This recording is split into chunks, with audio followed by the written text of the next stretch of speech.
We've hit 1 o'clock, so in the interest of time, I think we'll go ahead and get started since we have a full agenda today for our last Community of Practice of 2020. Somehow we have made it to August, and but not without quite a few events, right? Or some historical stuff going on in 2020, right? So really glad to be here with you all today, and we hope that you're all safe and well after last week's storms.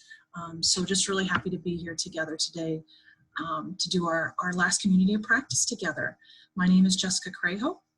I'm with the Iowa Coalition for Integration and Employment, and a member of your Employment First leadership team.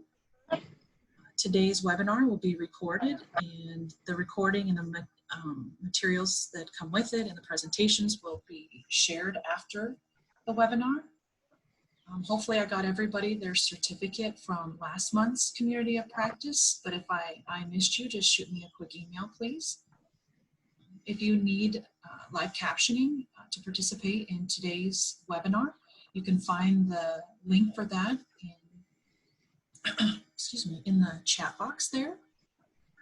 I want to thank the Iowa Vocational Rehabilitation Services and the Developmental Disabilities Council for their continued support and investment in the Iowa Community of Practice, as we've been doing this since 2014 and have a great archive of trainings and resources for all of us employment professionals across the state, and have really developed a wonderful and diverse network as well. If you need access to those archive webinars, I'll be sure to share that, but you can always find that on our YouTube channel, the Iowa Coalition for Integration and Employment, as well as the IVRS website under Employment First. So without further ado, I'm going to go ahead and hand it over to LeAnn Nibbelink, who's the Employment Policy Specialist for MHDS. She's going to talk to us a little bit about IPS and give us some updates on the Voice project. And then she'll hand it over to LeAnn Moskowitz, who will tell us about updates and things happening around the Habilitation Rules and improvements to that, as well as give you some general Medicaid updates, again, as we kind of navigate our way through 2020 here and some of the things that have been happening with Medicaid support. So LeAnn, take it away. Thank you. All right, thank you. Thank you all for being here today. I'm going to be very brief and just give you a quick update about our project with the U.S. Department of Labor's Office of Disability Employment Policy. And this is what we used to call a branch of Employment First. And a couple years ago, they started calling it VOICE, which stands for Visionary Opportunities to Increase Competitive Employment. And what we're doing this year with them, we get either 100 or 200 hours of technical assistance from subject matter experts around the country that we apply for, and we lay out what we want to do with those hours. And so what we're doing this year is we're looking at individual placement and support, or IPS model of supported employment. And what is IPS? It's the supported employment that helps people living with behavioral health or serious mental health conditions to work at regular jobs of their choosing. And there's variations of supported employment, but IPS really refers to the evidence-based practice of supported employment. And when we say evidence-based, we mean that it's backed up by a whole lot of research of like a medical grade quality research, where they've studied, there's over 27 different studies with randomized controlled trials that show IPS works more than 2.5 times better than any other model of supported employment for people with serious behavioral health conditions. It's different from other types of supported employment in that it is completely integrated with a mental health treatment team, and it's really the best employment first approach for people with serious mental illness. They are starting to study its use with people with other conditions, and it's not that it's not helpful, it's just that most of the research backs its use with people with behavioral health conditions. And it's a zero exclusion, person-centered approach, which means a lot of times, you know, we'll say, well, if you want to get a job, you need to become substance free first, or you need to, get off parole or whatever. IPS is zero exclusion in that you take people where they are. As soon as they express an interest in becoming employed, then that's where we start, and you try right away to start identifying what is the right job for them and where are they going to be successful regardless whatever challenges they have going on. So our work this year, we have two branches. So we have some TA goals with subject matter expert Dr. Virginia Selleck out of Chicago. She's a policy expert on IPS. So we're looking at developing sustainability strategies, identifying maybe some funding that's out there that we haven't considered before or looked at, addressing common barriers to getting IPS going, and finding any inducements that we can find within the system to IPS implementation, because Iowa hasn't had IPS previously except in 2 pilot studies in northern Iowa, which have been going for about 2 years, and they're very successful. So we would like to, we're looking at in the future bringing that more up to scale throughout the state. Our second branch that we're looking at this year is, I'm going to call it community information goals. We had originally planned to bring in Teresa Brandenburg from the Institute on Human Development out of University of Kentucky. She's their IPS state trainer in Kentucky. We had planned to bring her into the state and do some community forums around the state, but then COVID hit and really kind of messed with everything happening in person. So now what we're doing is we have 5 webinars planned. The first one will happen at the end of this month. And this is all about like IPS 101 type of things, and then drilling down a little bit into the IPS model, helping people learn about it, building some awareness, some interest about it, and helping to build some rapport, hopefully among mental health providers and the other essential partners such as voc rehab and employment service providers. So I hope you all will watch for the links to register for those webinars and come and join us for those. So why are we focusing on employment? We all know it's an essential part of recovery, especially recovery from mental health issues. Most people really do want to work. Work is a typical role and an essential role for most adults in our society, and work is a cost-effective alternative to day treatment. Robert Drake is one of the founders of the IPS model, along with Debbie Becker, and they're currently at the IPS Employment Center at Westat. You used to hear about Dartmouth. Dartmouth has transitioned to Westat, and Dr. Drake says nothing that I have studied has the same kind of impact on people that employment does. Medication, case management, psychotherapies all tend to produce a small impact on people's overall adjustment, but the differences are often striking and dramatic with employment. I like that quote. What happened? There we go. Okay, I'm missing, there was a slide that just added that gives basically the links. I don't have the slide. I was going to say, here, no, you're fine. Put it in the chat, maybe. Gives the links to these webinars registrations, I think, or at least gives you some additional information about that. And then after that, I'm just going to hand it over to LeAnn because she has a large update planned on DayHab and what we're doing with that and what we're hoping to get accomplished.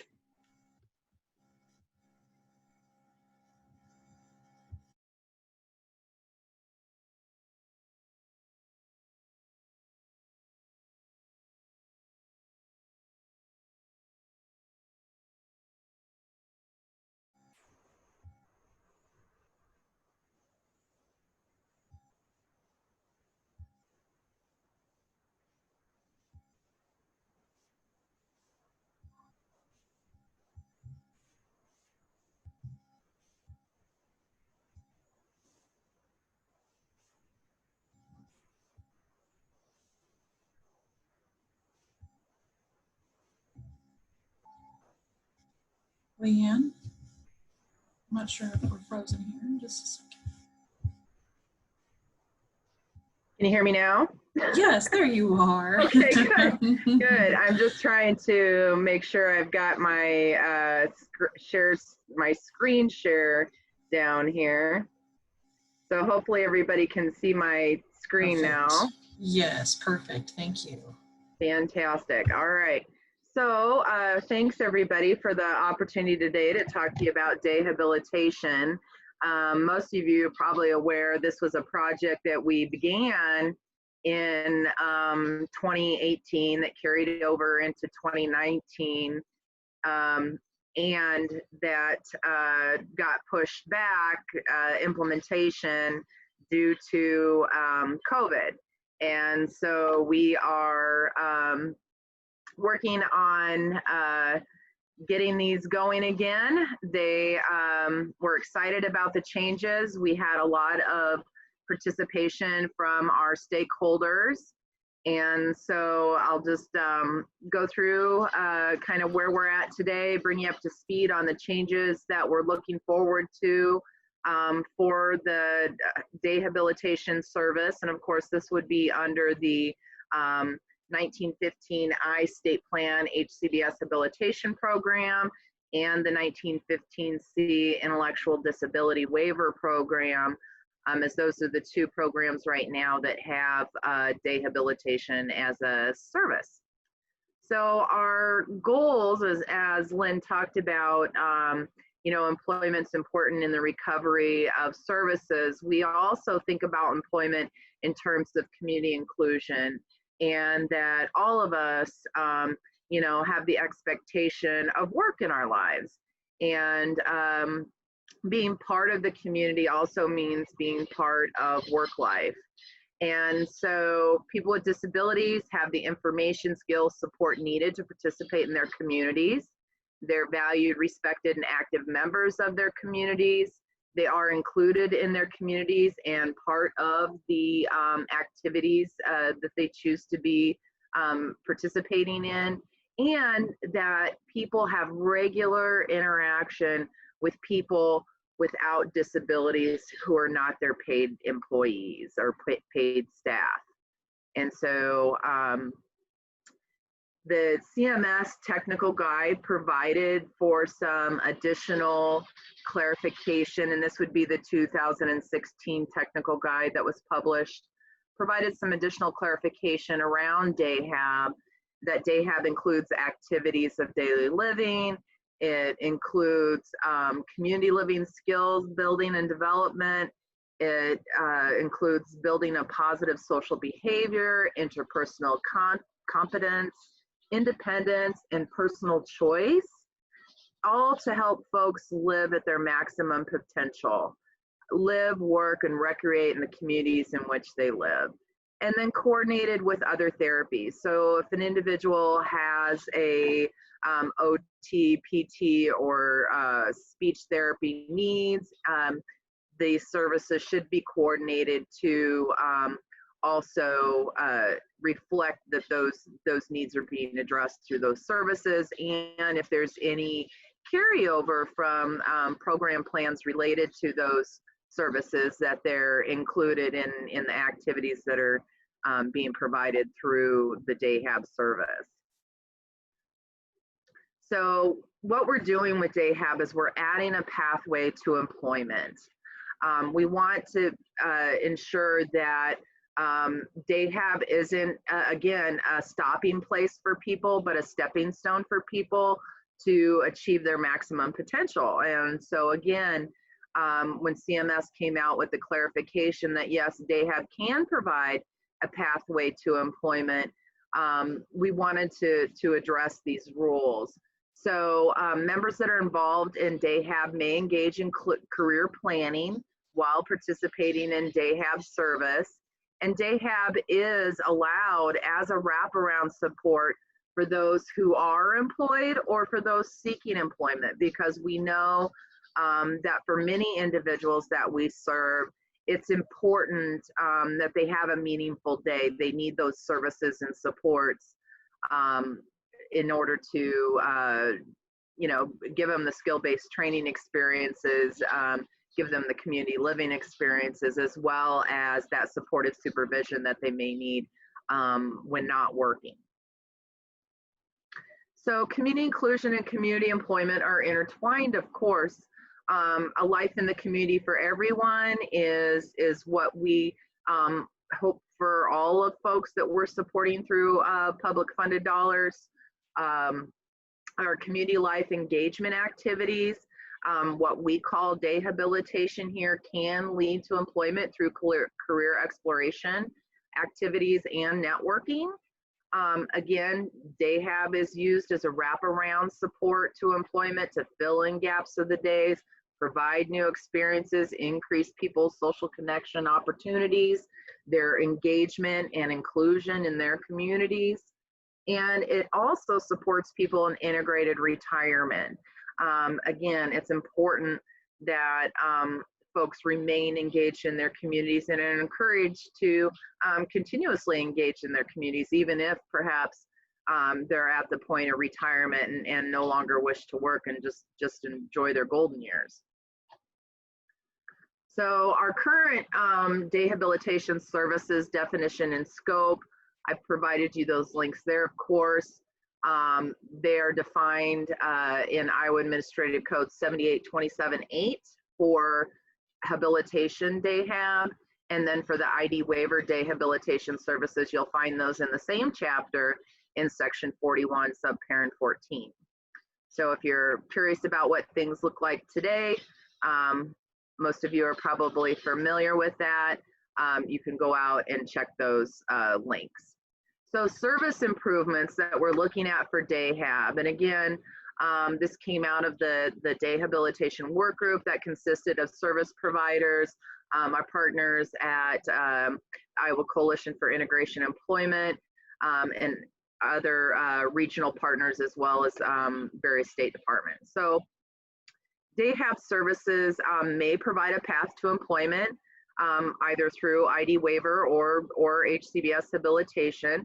We're clarifying the broad scope of activities that can be provided through DayHab to help members participate in the community, develop their social roles and relationships, and increase independence and potential for employment.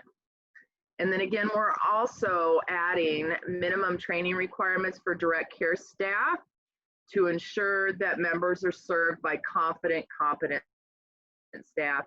If you recall, we did this for supported employment services, adding minimum training requirements for those staff that are providing either supported employment services or pre-vocational or career exploration services. And that's so that we can be assured that all members, regardless of which provider they're receiving DayHab services from, can be confident that their staff have baseline training and competency in order to render the best services possible. So minimum training requirements that will be added is that direct care staff providing DayHab without line of sight supervision must be at least 18 years of age, possess a high school diploma or equivalent, and a person who's providing direct support with line of sight supervision shall be 16 years of age or older. So if I'm between the ages of 16 and 18 employed by a DayHab provider, I need to be in line of sight supervision. Again, the majority of the individuals that are accessing day habilitation services are all adults, and a adolescent or a transition age youth working in one of these programs needs to have that direct supervisory support in order to ensure that they're providing the best services possible. And then of course, if you're 18 or older and participate in the training, of course you can provide those services without immediate line of sight supervision. A person providing direct support shall not be an immediate family member of the member. Again, this is a perceived conflict of interest. We want to ensure that members are receiving the services as outlined in administrative code, our technical guide, and our waiver applications. the state plan, HCBS state plan amendment. We want folks who are providing direct support within 6 months of hire or 6 months of adoption of this rule, complete at least 9.5 hours of training in supporting members in the activities related to dehabilitation. And this would be offered either through direct course, Relias, or some other nationally recognized training curriculum. Again, we want to assure that the staff who are rendering this service are prepared to do so and have the training necessary in order to help members be fully engaged in a life in the community. Dehabilitation direct care staff will also then annually be required to complete 4 hours of continuing education in supporting members in activities provided through DayHab, again, through direct course, Relias, or some other nationally recognized training curriculum.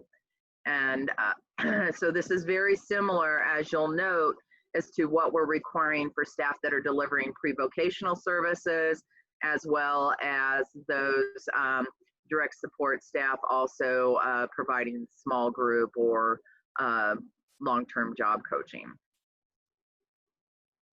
So qualification for providers, these aren't changing. They'll remain the same. So we want providers to either be CARF accredited through the Council on Quality and Leadership, Chapter 24 accredited, certified by the department to provide services under the ID waiver, an International Center for Clubhouse Development. I believe we're losing our last clubhouse that's been practicing and operating in Iowa. There may be others in the future that would like to come on board. And then JACO, or the Joint Commission on Accreditation of Healthcare. And so again, we want these providers to be accredited, and we want to ensure we're providing a top-notch service to these folks. Service definition improvement, and so we're modifying the definition. So DayHab means services that provide opportunities and support for community inclusion, building interests and developing skills for active participation in recreation, volunteerism, and integrated community employment. DayHab provides assistance with acquisition, retention, or improvement of socialization, community, and daily living skills. And so you'll note that we've updated the language. The language that's there today is outdated. It uses outdated terms and really doesn't recognize that community inclusion and community participation should be the expectation around participation in dehabilitation services. So DayHab activities and environments are designed to foster acquisition of skills, positive social behavior, greater independence, and personal choice. Our DayHab services will focus on supporting members to participate in the community, develop their social roles and relationship, increase independence, and their potential for employment. We have a lot of stories from some dehabilitation providers about how a volunteer opportunity through dehabilitation springboarded into an employment opportunity for people. And it was all about the relationships that were built with those businesses in the community through those volunteer opportunities. And so again, it's a stepping stone for folks to keep moving forward and to keep improving their participation in the community and increasing their independence.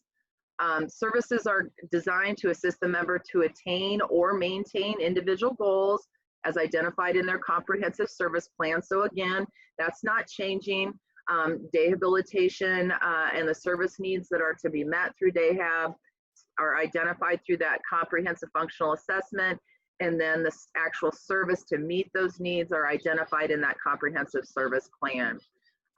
Services may also provide wraparound support secondary to community employment. Talked about that just a little bit ago, that members who are maybe not employed full-time, maybe employed part-time, but still need that staff protective oversight, supervision, or support for whatever reason when they're not working may wish to access day habilitation to provide for a full, meaningful day.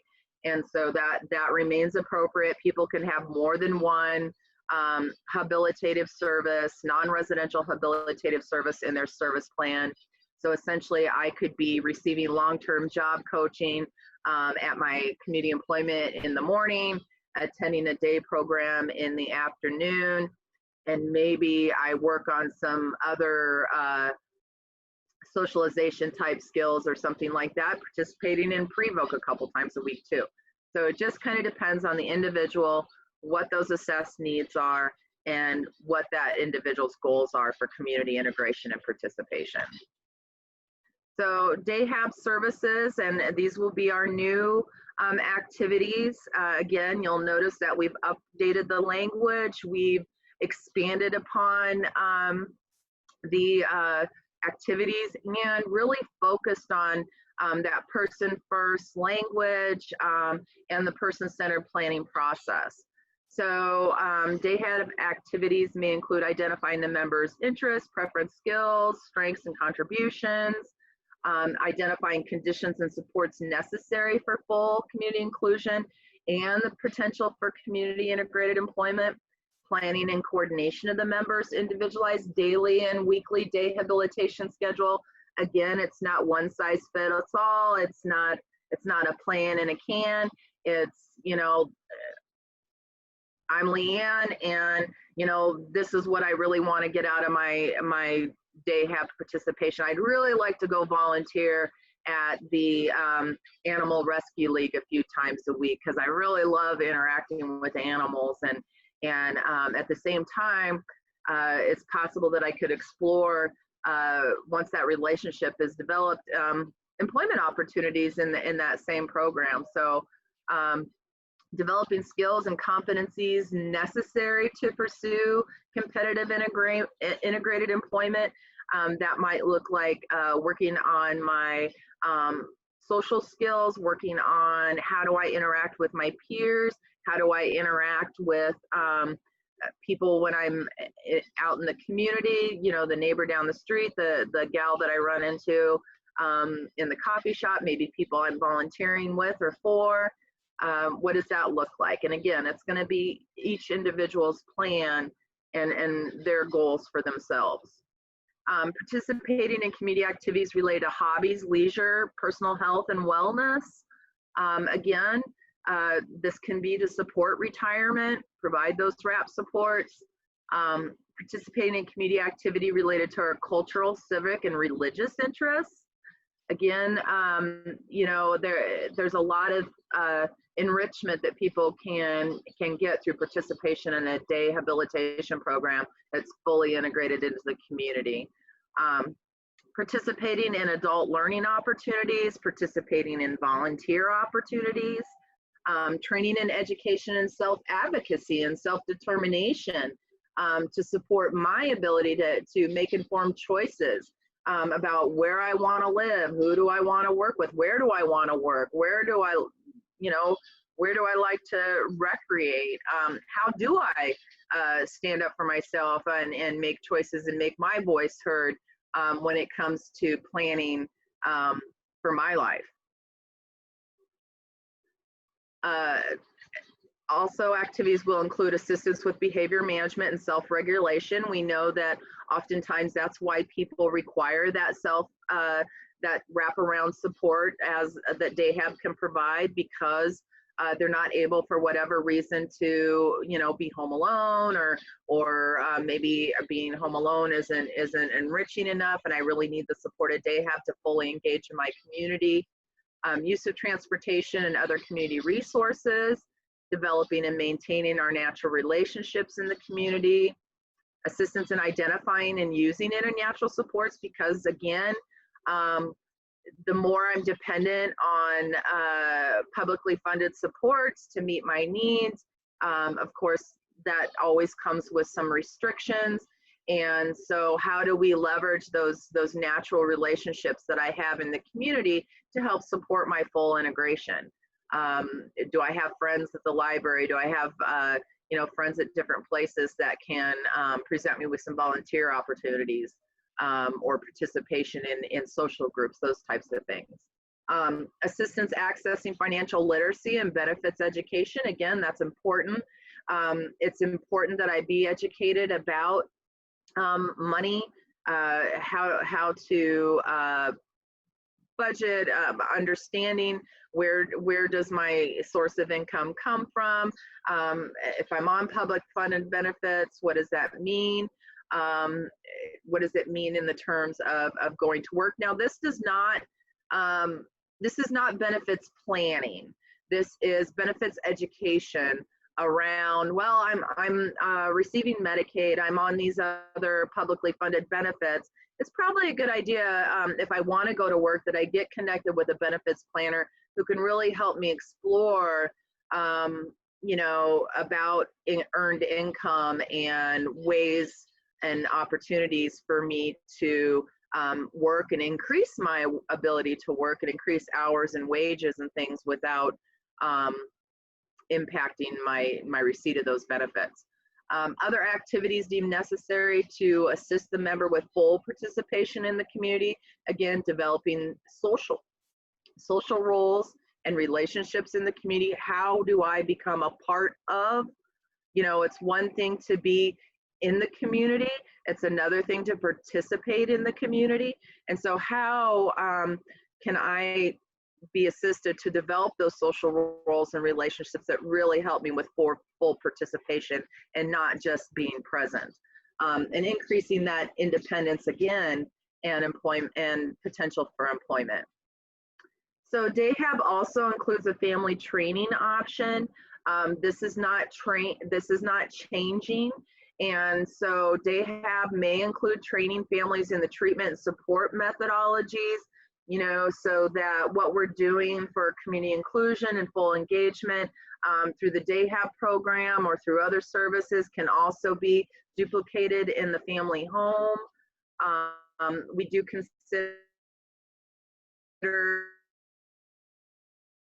the member's home as an appropriate place of service. Most of you are aware that DAHAB may not occur where the member resides, and so this is the exception to that rule. The unit of service is 15 minutes, and of course the member can access 40 units per month of the family training option. So family training and option can be a piece of the DAHAB services that I participate in, but it can't be all of the DAHAB services that I participate in. The expected outcome, of course, of DAHAB, the reason why we would authorize DAHAB and the reason why I'd want to participate in DAHAB is that I'm actively participating in the community where I live, work, and recreate. And then I want and I have opportunities to interact with people without disabilities in the community, other than those staff who are providing direct services to me to the same extent as individuals without disabilities. So life in the community, full engagement and participation in the community, just like anyone without a disability does. Habilitation unit of service, that's not changing. It's 15 minutes or a full day. So it's a 15-minute unit up to that 4-hour mark. And then after that, from 4 hours, 15 minutes to 8 hours, it's considered a full day, and there's a separate billing code for that.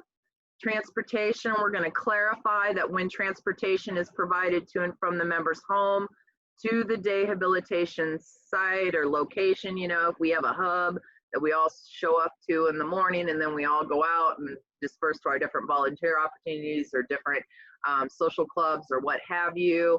And this transportation is provided by the DAHAB provider. The DAHAB provider may bill for the time spent transporting the member. They don't have to provide the transportation. This is not a mandate saying that the DAHAB provider has to provide the transportation. Some DAHAB providers don't have the capacity to provide a ride to everybody they serve. But if the DAHAB provider does choose to provide that transportation piece for folks, then that provider can bill for that time with the member in the vehicle. We don't pay for unloaded miles. Concurrent services, a member's comprehensive service plan may include 2 or more types of non-residential habilitation services. Again, this is where we talk about those wraparound supports. So in a comprehensive service plan, it's quite possible and happens frequently that I would have some day have authorized in my service plan. I might also have long-term job coaching and maybe even a little pre-voc. It just kind of depends on what my individual specific need for the service is. However, the services cannot overlap, so you can't be billing for this different service for the same hour throughout the day. So there needs to be a very planful, distinct separation of when those services are occurring. You know, it's almost like putting a little bit of a schedule into that comprehensive service plan. You know, I participate in day hab, you know, Mondays through Fridays in a full day, and then I work on Tuesdays and Thursdays, and I get long-term job coaching, you know, for 6 hours a day or what have you. So there needs to be some description about what that looks like when those concurrent services are being authorized in those service plans. Exclusions, so these aren't changing. These are the same exclusions that are in there today. So we can't pay for things through the waivers that are required to be paid for through the Department of Education because it's in somebody's individual education plan. Compensation to members for participating in day hab. Again, we're not bribing people to come to the day program. It's day hab itself is not a job, it's a service. Supporting for members volunteering in for-profit organizations or businesses. So we want these to be natural volunteer opportunities out in the community. And we don't want to, you know, encourage volunteering for those for-profit organizations or businesses that would otherwise need to hire people to fill those jobs if it weren't for volunteers. Support for members volunteering to benefit the day hab service provider. So we don't want to see day habilitation programs creating volunteer opportunities within their own programs that benefit the provider. We see this from time to time. Well, they're volunteering in the kitchen. Well, are they really? Is that, you know, is that a volunteer position that would have existed were you not the day hab service provider? So again, these things have to be considered. Next steps. So the administrative rule package was put on hold because of COVID-19. I think everything kind of got thrown up in the air because of COVID-19. They are currently with I-GOV, and that means they're with the governor's office for review. Once the governor's office approves those administrative rules, they'll move ahead to the Administrative Rules Committee and will be noticed in the Administrative Rules Bulletin. We'll also need to do a state plan amendment for habilitation and an HCBS 1915 CID waiver amendment to reflect the changes that we're doing for day hab, including the staff training requirements. That's exceptionally important that we do those amendments because of that new requirement for staff training. Our goal is January 1st. Implementation, meaning that we've gotten the SPAs into CMS. The rules are going through the approval process with the Administrative Rules Committee. It's been out for public notice. We've responded to those comments. We may have to do some tweaks based on comments received. We don't know. Time will tell. But our goal is to have all those approvals and the implementation effective January 1st of 2021. It's always clean when we start on the beginning of a year or the beginning of the next half year. And so that the service definitions can align with a new month starting out. And so that's our goal. And we're just plugging away at this.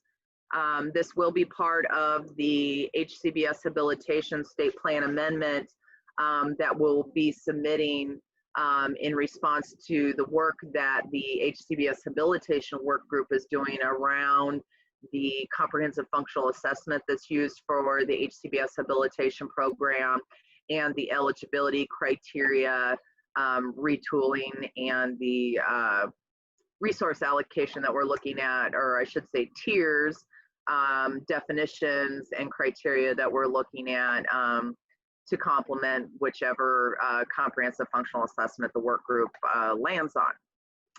So that's kind of where things are at today. Here is Lynn and my email so that you can contact us if you have additional questions or feedback or comments after this webinar today. Feel free to reach out to us. Both of us are working from home right now because of COVID and all the related concerns. So the best contact is to use those email addresses. So with that, I think I'll stop sharing my screen. And if you all have questions and want to, well, maybe I need to give my IME update real quick before I move on to answering questions. So as you all know, we've been very busy addressing COVID-19, of course. We are continuously updating the provider toolkit on the DHS COVID-19 webpage. So if you haven't visited that, I strongly encourage you to do so. If you're part of the IC Coalition, you would have gotten those links and information from the last coalition meeting when I provided an update. We also continue to update the member COVID webpage. Something that's important to know about the storms last week, there was widespread storms. I want to say there were 27, 28 counties total impacted, some of them covering our largest communities. And we have a lot of people out there that are on food assistance that lost their food in their refrigerator, lost their food in their freezers. And so there is an application out on the DHS website under food assistance to apply to replace that food and to receive assistance to replace that food above and beyond the SNAP benefits that folks would have already received this month. And so I strongly encourage folks who are supporting people who may be accessing SNAP food assistance to go out there and visit that as well. For the HCBS providers, we did issue an informational letter on Monday about grants that are available through the CARES Act funding that was appropriated by our governor. And so if you'll recall, there is $30 million that is being allocated for HCBS providers. And of course, these would be HCBS providers who had claims for services during state fiscal 19, are currently enrolled with the Iowa Medicaid Enterprise, and of course are a provider in good standing. You're not suspended or under prohibited activities. So there is additional funding out there to provide assistance to providers to defray some of those costs related to COVID-19. There's also behavioral health services and supports that are available. I can forward the flyer regarding the behavioral health disaster response team. I can have Jess send that out. It gives contact information to call. There's also enhanced mental health services available related to COVID-19. We know there's a lot of folks that their mental health has really been impacted by this upheaval in their lives created by COVID and all of the restrictions and staying home, not being able to socialize, all that kind of stuff that's related to COVID. And so there's some specific additional mental health services that have been made available for folks. And so I want to encourage everybody to continue to access that. Again, the Medicaid flexibilities that we had requested for CMS are being extended as long as the public health emergency is in place. So Medicaid members are not losing their eligibility at this time. That would include those folks who may have otherwise been determined ineligible due to income or resources or aging out, becoming full-time Medicare at age 65, those types of things. We are continuing eligibility for those folks for the duration of the public health emergency. So if you're supporting folks and they get a notice saying, your eligibility is ending, please reach out to the income maintenance worker. That shouldn't be happening, but there are some folks that get these notices, and it was a notice, sent out through as a result of a glitch in the system or something like that, or maybe a new worker not understanding about the continuous eligibility related to COVID-19. So again, no one should be losing services right now. No one should be having services reduced or terminated right now. And that goes on for the duration of the public health emergency. Again, the expanded services, if you recall, we expanded home delivered meals to all of the waivers that didn't have them before. We expanded homemaker services to all the waivers that didn't have them before. And we also expanded senior companion services to those waivers who didn't have them before in order to provide that additional support to folks on the HCBS waivers. We also expanded home delivered meals to the general Medicaid population. So if you know folks out there who are hungry, who maybe they used to attend a congregate meal site, but those meal sites are closed right now because of COVID, and so they don't really have access to the regular meals, regular nutrition, they can contact the Iowa Medicaid Enterprise Member Services line, and they will connect them with a meal provider in order to get those meals set up and authorized. If the member's enrolled in a managed care organization, they can also reach out to their managed care organization's member service line and request enrollment for home delivered meals. And again, those MCOs will do the same to help connect members with providers and getting those meal authorizations. And again, that's continuing throughout the duration of the public health emergency. Right now, the Iowa Medicaid's been meeting as a team to review those flexibilities that we have requested and received from CMS, including those telehealth flexibilities that we have right now, the expansion of services, the extension of service plans and things like that when people can't meet face-to-face.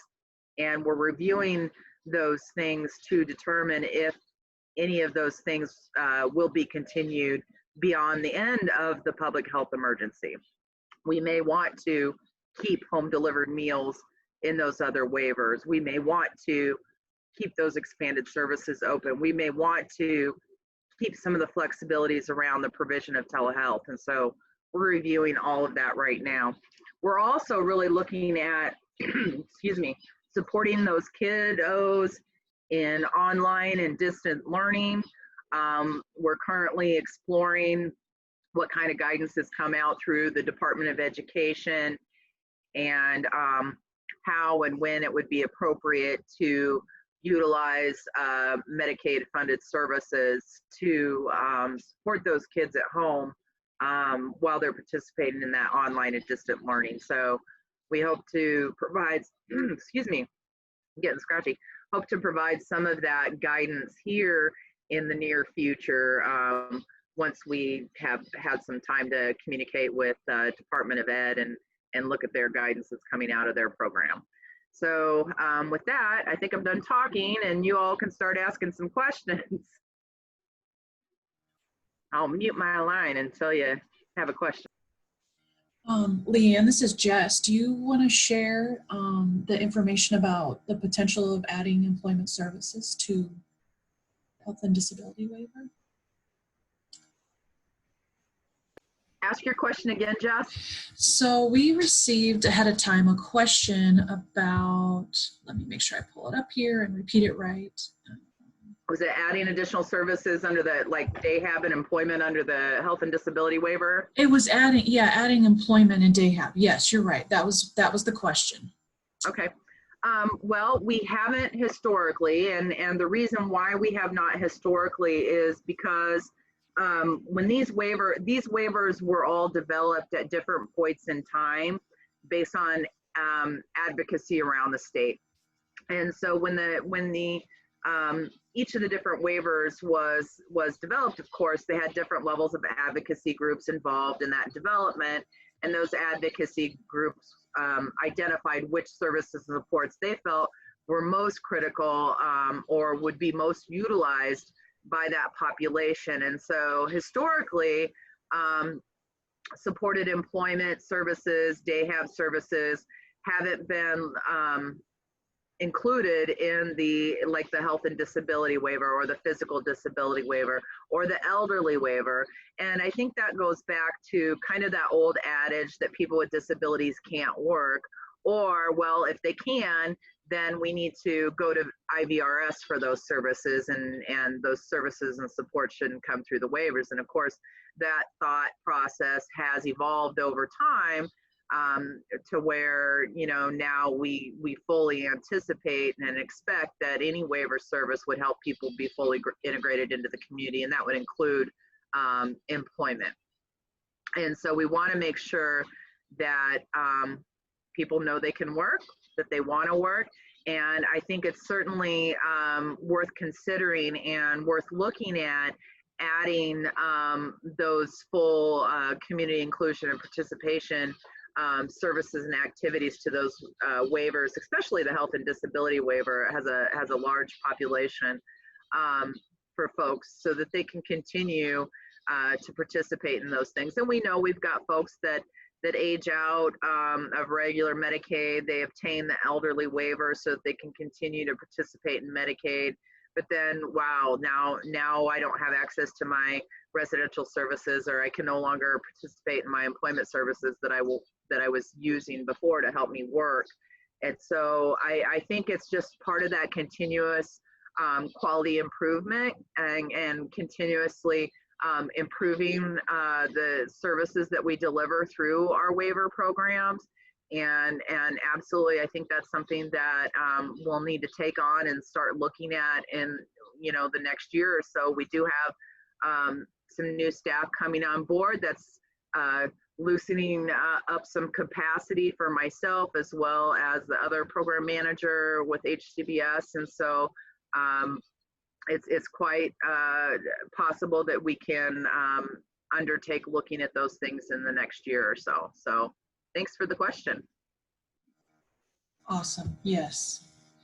I was telling the person that asked that, thank you for asking, right? Because we might not have looked at that if they hadn't asked the question. So really exciting stuff. Very good. We did have another question come in.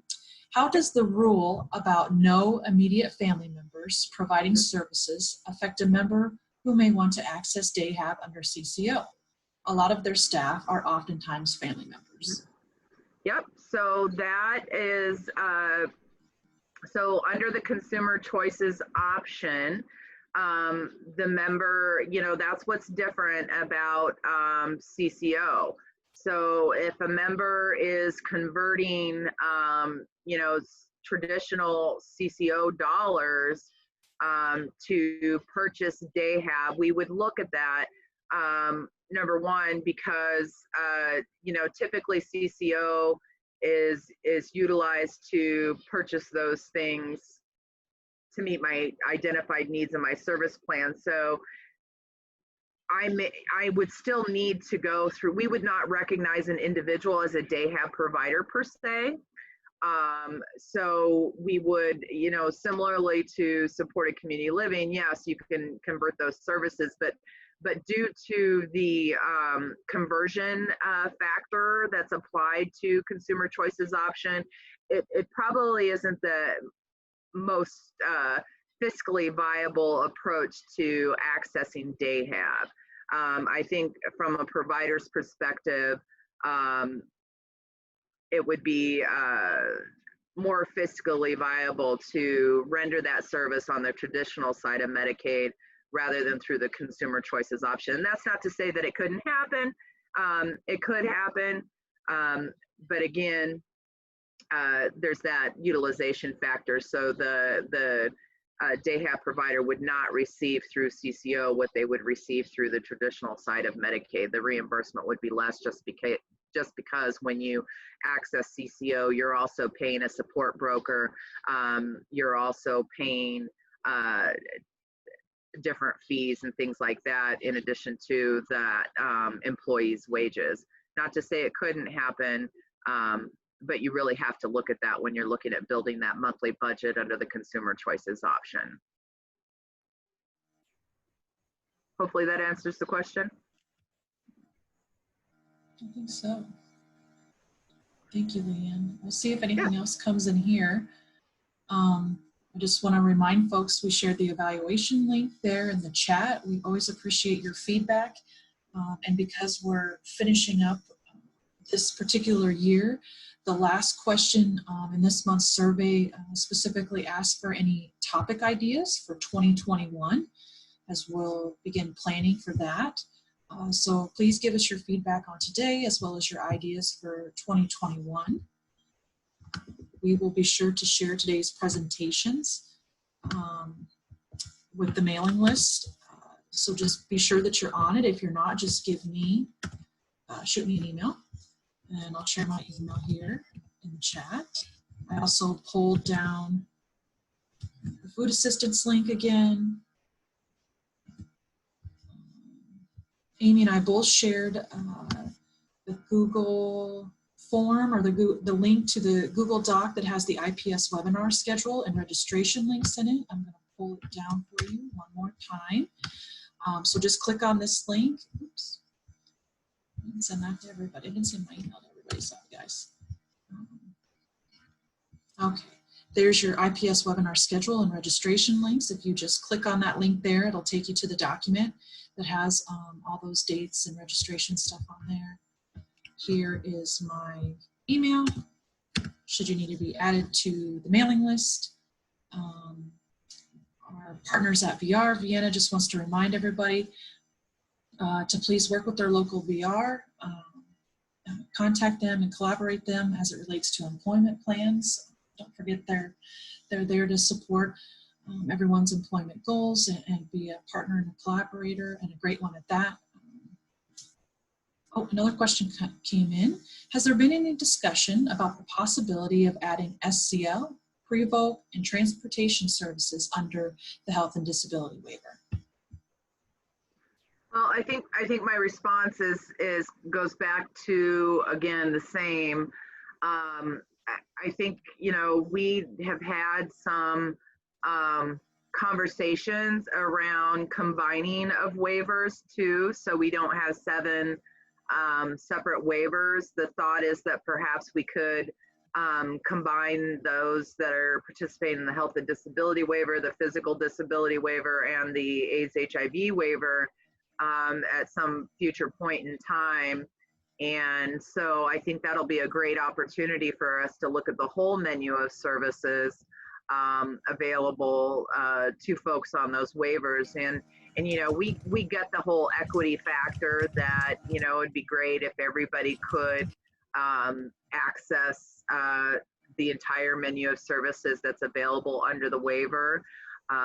Again, it's really been budget driven over the years on whether or not we add services under the waiver. If you recall, when we did the employment service redesign, we made a lot of major changes, but again, those changes had to be budget neutral because there was no new dollars coming in to fund any new services or support. So there would also have to be some engagement and support through the legislature, as well as probably some additional appropriations related to the waiver budgets for any services that we would add. So I think it's definitely worth reviewing, and I think it's definitely worth exploring and worth the ask.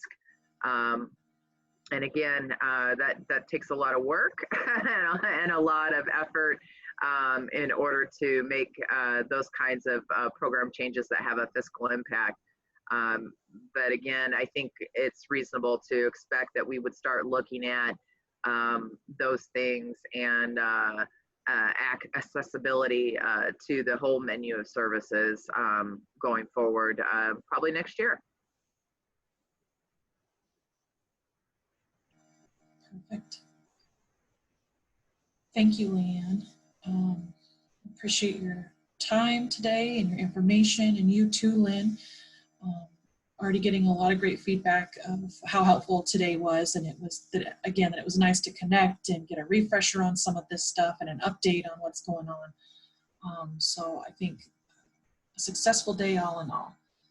HD folks, yes, we're just hearing that those folks being served by the health and disability waivers, you know, deserve those services as well. So just to your point that if we believe that everybody can work with the right supports, that we try to make that access available to everyone, and everybody can. I just want to echo what Vienna indicated, and you know, even though supported employment isn't a service available under the health and disability waiver, that should not prevent anybody from seeking services and supports through VR. I highly encourage folks to you know, help people make those connections with VR.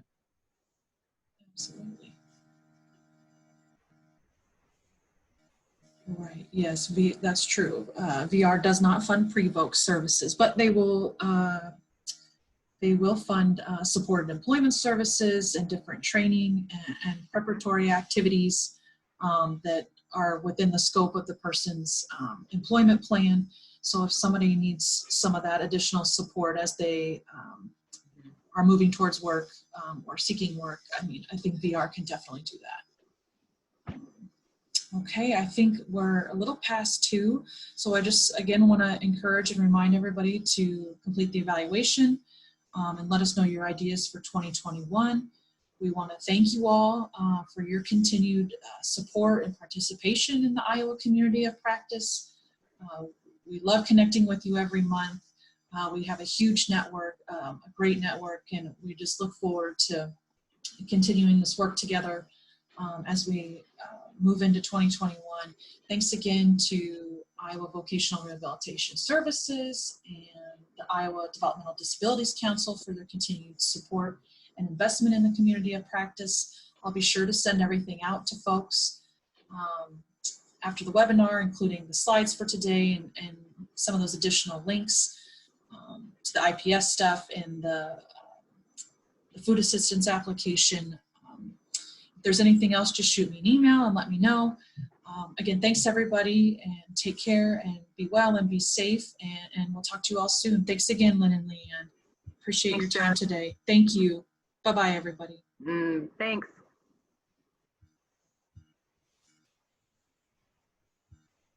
I'll stay on here for a minute in case folks need to grab a couple of these links or catch up on the chat. Thank you, Vienna.